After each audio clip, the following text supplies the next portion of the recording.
घोषणा दिल्या. बाळ गंगाधर टिळकांचा विजय असो, बाळ गंगाधर टिळकांचा विजय असो, बाळ गंगाधर टिळकांचा विजय असो, लोकमान्य टिळकांचा विजय असो. तेव्हापासून ते लोकमान्य झाले. टिळक इतके लोकप्रिय का होते याची ती झाली. सामान्य माणसाच्या मनातले बोल. टिळकांनी सांगितलं, स्वराज्य हा माझा जन्मसिद्ध हक्क आहे आणि तो मी मिळवणारच. हे वाक्य कुठल्या कायद्याच्या पुस्तकातलं नव्हतं, तर प्रत्येक शेतकरी, विद्यार्थी यांच्या काळजातलं वाक्य होतं. टिळकांनी भीक मागणं बंद करून हक्कासाठी लढायला शिकवलं. संस्कृतीतून स्वातंत्र्याकडे. टिळकांना माहीत होतं की लोकांना भाषणाने एकत्र आणता येणार नाही, म्हणून त्यांनी 1893 साली सार्वजनिक गणेशोत्सव सुरू केला.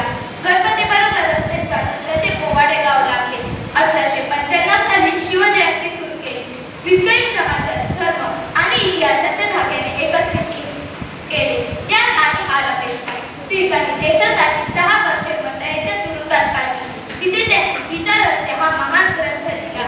लोकांनी पाहिले, हा माणूस स्वतःसाठी नाही तर आपल्यासाठी मरतोय. म्हणून 1 ऑगस्ट 1920 ला जेव्हा त्यांचे निधन झाले तेव्हा संपूर्ण मुंबई ठप्प झाली. 2 लाखांपेक्षा जास्त लोक त्यांच्या अंत्ययात्रेत होते. टिळकांची लोकप्रियता फक्त गर्दी नव्हती. गांधीजी म्हणाले होते, भारतीय स्वातंत्र्याचा जनक आहे. जहालातूनही लोक त्यांना का मानायचे? कारण टिळकांनी लोकांना स्वाभिमान दिला. तुम्ही गुलाम नाही, या देशाचे मालक आहात ही जाणीव करून दिली. आज आपण मोबाईल टीव्हीमुळे कोणालाही फेमस करतो, पण टिळकांची लोकप्रियता 100 वर्षांनंतरही टिकली आहे. कारण ती लाईक्सवर नाही तर त्यागांवर उभी आहे. म्हणूनच लोकमान्य टिळक हे फक्त नेते नव्हते, तर प्रत्येक व्यक्तीच्या मनातले राजे होते, राजे. जय हिंद, जय महाराष्ट्र.